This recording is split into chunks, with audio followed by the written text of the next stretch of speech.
جغرافیائی اعتبار سے دنیا میں صرف 7 بر اعظم موجود ہیں، لیکن ماہرین ارضیات نے 8واں بر اعظم دریافت کر لیا ہے۔ جی ہاں، ہر لمحہ کروٹ لیتی اس دنیا میں ایک اور نئی تبدیلی رونما ہونے جا رہی ہے، اور وہ نئی تبدیلی ایک نئے بر اعظم کا دنیا کے نقشے پر ابھرنا ہے۔ ماہرین ارضیات کے مطابق یہ بر اعظم 375 سال بعد نیا بر اعظم دریافت کیا ہے، جو رقبے کے اعتبار سے مڈغاسکر سے 6 گنا بڑا ہے۔ ماہرین ارضیات نے 2017 میں اعلان کیا تھا کہ دنیا کے نقشے پر نیا بر اعظم ابھرنے والا ہے، اور ماہرین ارضیات کے اس گروپ نے 8ویں بر اعظم کے رقبے سے متعلق حیران کن انکشاف کیا ہے۔ ماہرین ارضیات کی رپورٹ کے مطابق یہ 1.89 ملین مربع میل 4.9 ملین مربع کلومیٹر کا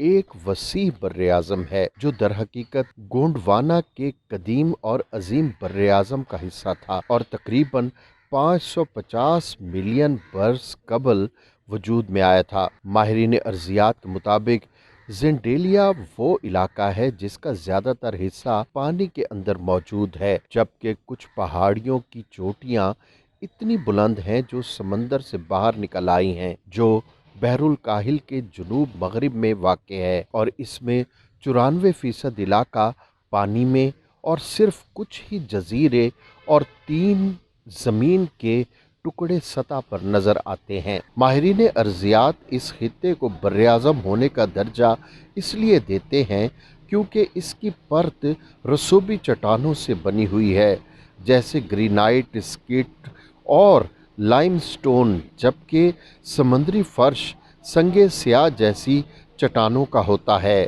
آپ کو بتاتے چلیں کہ ریکوڈک کیس میں 899 ارب روپے کا جرمانہ ہونے پر ٹتھیان کاپر کمپنی نے پاکستانی اثاثے منجمد کرنے کی کارروائی شروع کر دی ہے۔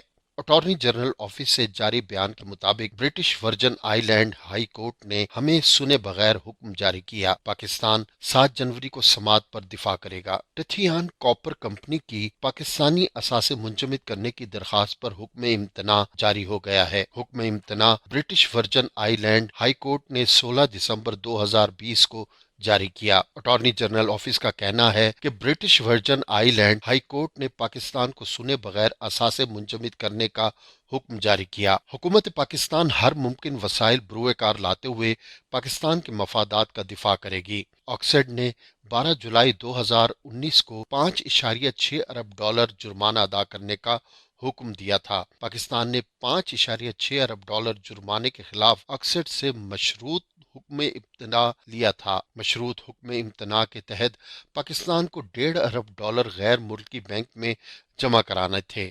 مشروط حکم امتناع کی مدت ختم ہونے پر ٹتھیان کاپر کمپنی نے پاکستانی قومی اثاثے منجمد کرنے کی درخواست برٹش ورجن آئی لینڈ میں داخل کی۔ مشروط حکم امتناع کے تحت پاکستان کو غیر ملکی بینک میں $1.5 ارب کی بینک گارنٹی جمع کرنا تھی، تاہم اٹارنی جنرل پاکستان کے دفتر نے یقین دہانی کروائی ہے کہ پاکستان تمام دستیاب قانونی وسائل استعمال کرتے ہوئے ان کارروائیوں کا بھرپور مقابلہ کر رہا ہے، اور حکومت بھی اس معاملے کو خوش اسلوبی سے حل کرنے کے لیے مصروف ہے۔ کمپنی نے 20 نومبر کو ہرجانے کے نفاذ کے لیے ہائی کورٹ سے رجوع کیا تھا، جس میں Pakistan international air lines investment limited PIAIL کے اثاثے کی شمولیت بھی شامل تھی۔ ذرائع کے مطابق اس حوالے سے نہ تو حکومت پاکستان نے زر ضمانت جمع کروایا ہے اور نہ ہی مذاکرات کے ذریعے کوئی حل نکالنے کی کوئی کوشش کی گئی ہے، جس پر کمپنی نے ٹریبیونل کے حکم پر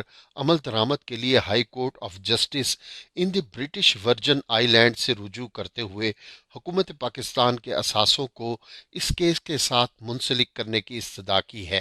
16 دسمبر کو ہائی کورٹ نے پاکستان کا موقف سنے بغیر یک طرفہ طور پر اس پر حکم امتناع جاری کیا تھا، تاہم حکومت اس کیس کی 7 جنوری 2021 کو ہونے والی سماعت میں پیروی کرے گی۔ اٹارنی جنرل کے دفتر سے جاری ہونے والے بیان میں کہا گیا کہ